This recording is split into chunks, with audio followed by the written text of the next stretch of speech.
Welcome back to our channel. Today, we're diving into the fascinating world of South African politics again. I'm your AI host, Fred, and in this video, we'll compare the four major political parties under some main headings: the ANC, DA, EFF, and the MK party. So grab your virtual popcorn, hit that subscribe button, and let's get started. First, the MK party's manifesto. The MK party, led by former President Jacob Zuma, has a bold vision for South Africa.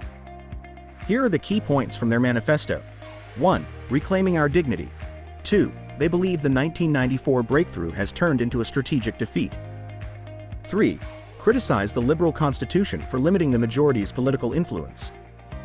4. Propose moving away from constitutional supremacy toward unfettered parliamentary supremacy. 5. Call for land expropriation without compensation and nationalization of key institutions. 6. Advocate for free, high-quality education and permanent jobs for capable workers. 2nd, ANC Manifesto. 1. The African National Congress, ANC, has been a dominant force in South African politics. Their manifesto focuses on 6 priorities: 2 jobs, industries, and prosperity. 3. They emphasize economic growth, job creation, and industrial development. 4. Prioritize social cohesion and prosperity for all citizens. 5. Highlight their achievements and challenges over the years. 3rd, DA Manifesto. 1. The Democratic Alliance, DA, presents their rescue plan for South Africa. Here's what they're offering.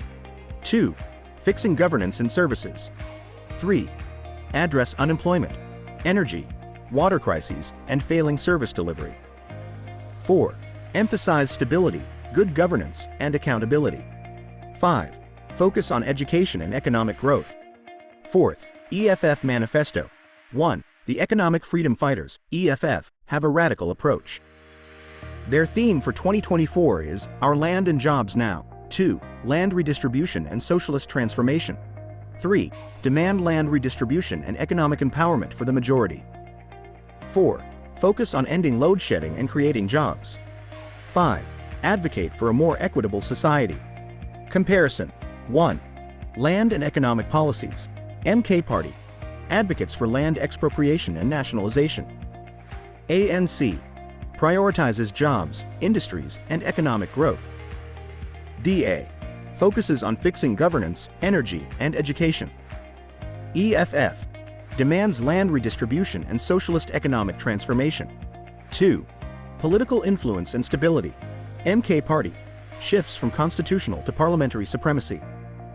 ANC emphasizes democracy and people's power. DA stresses stability and good governance. EFF proposes radical change but lacks a strong anchor party. 3. Social justice and equality. MK Party addresses historical injustices. ANC aims for social cohesion and prosperity. DA promises a better future for all. EFF advocates for land and jobs for the majority.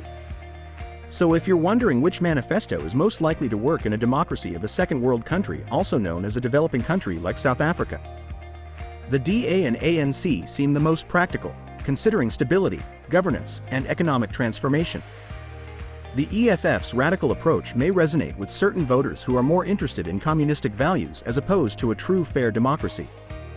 Ultimately, based on the data, the DA's focus on governance make them stronger contenders, and they appear more likely to be effective in a democratic context, but that depends on the motivation for you voting. We know what you're thinking. What's the difference between democracy, socialism, and communism? Why democracy is often considered a more successful system for running a country. 1. Socialism. Socialism is about shared ownership of things like factories and land to make society more equal and take care of everyone. Key features: big industries and resources are owned by the government or community. Money is spread around more evenly to make sure everyone has enough. Focuses on things like education and healthcare for everyone. Advantages: tries to make sure everyone has a fair share. Helps protect people who might struggle on their own. Puts the community's needs first. Challenges: 1. Not using resources well. Socialism doesn't always use resources efficiently because the government decides what to do with them. This means things might not get done as effectively as they could. For example, there might be shortages of things people need, like food or clothes. Venezuela has experienced a severe economic crisis in recent years, largely attributed to socialist policies implemented by the government. Price controls, nationalization of industries, and heavy reliance on oil revenues have led to hyperinflation, shortages of basic goods, and a collapsing economy. The country's socialist government, under Presidents Hugo Chavez and Nicolas Maduro, has struggled to address these challenges, resulting in widespread poverty, food and medicine shortages, and mass emigration. 2. No reason to work hard. In socialism, everyone gets the same regardless of how much effort they put in. So, people might not feel motivated to work hard or come up with new ideas. This can slow down how much progress a country makes and stop it from growing economically. Cuba. Despite its socialist ideals, Cuba has faced economic stagnation and limited opportunities for its citizens.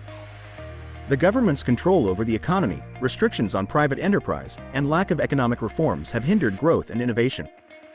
Cubans often face shortages of essential goods and limited access to technology and consumer products. The country's socialist regime, led by the Communist Party, maintains tight control over all aspects of society, limiting individual freedoms and stifling dissent. 3. Too much control by the government. In socialist countries, the government has a lot of power over everything, including what people can do and say. This can lead to problems like corruption, where people in power take advantage of their position.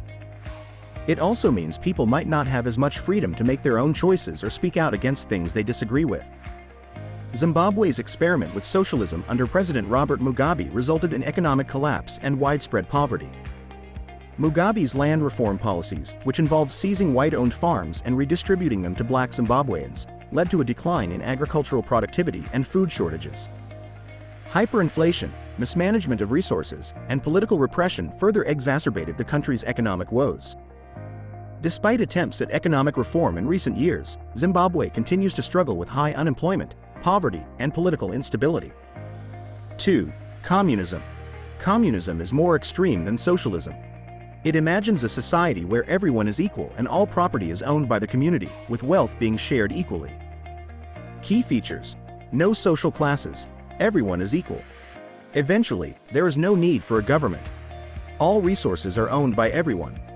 Advantages: eliminates big differences in wealth. Focuses on working together and helping each other. Deals with past unfairness. Disadvantages: 1. Centralized planning and resource allocation. In communism, the government controls everything, like factories and stuff.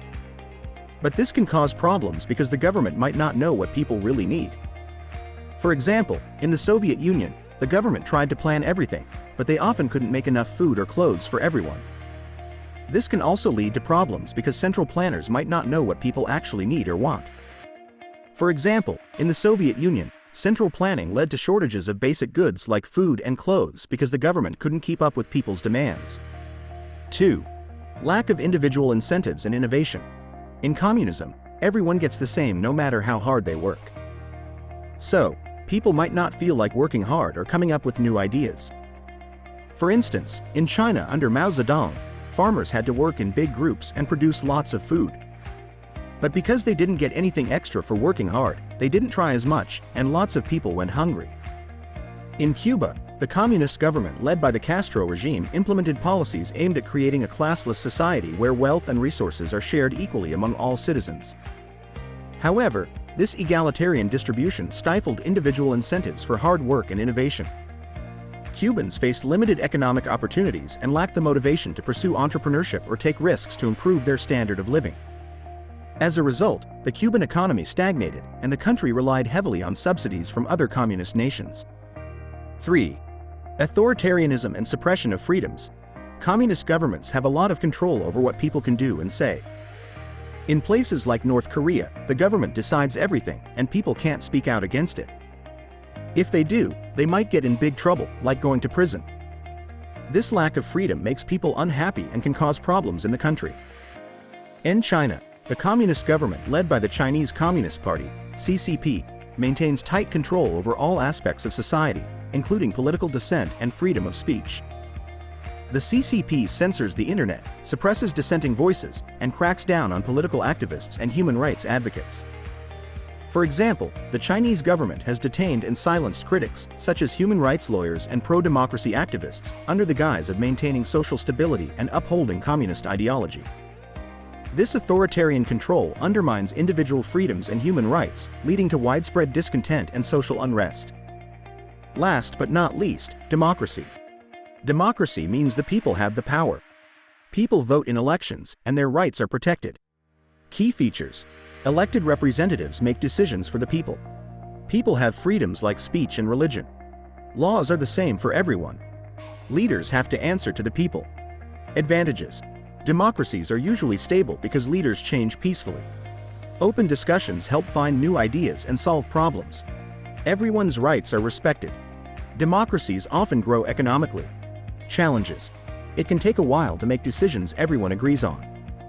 Not enough people voting can weaken democracy.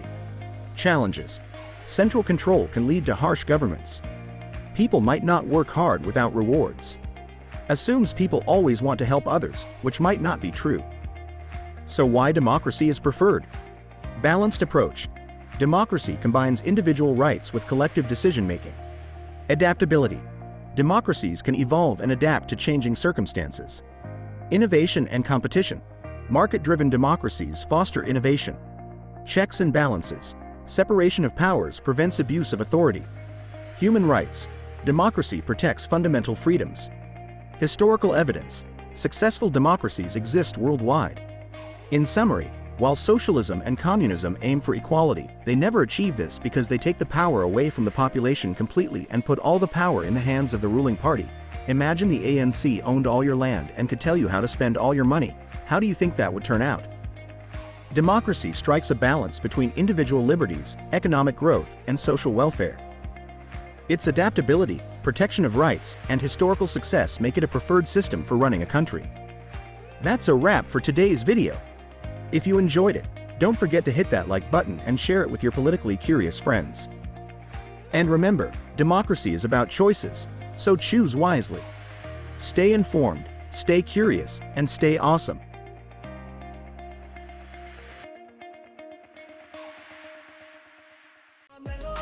Welcome to the Fred Show, welcome to the Fred Show, welcome to the Fred Show, welcome to the Go.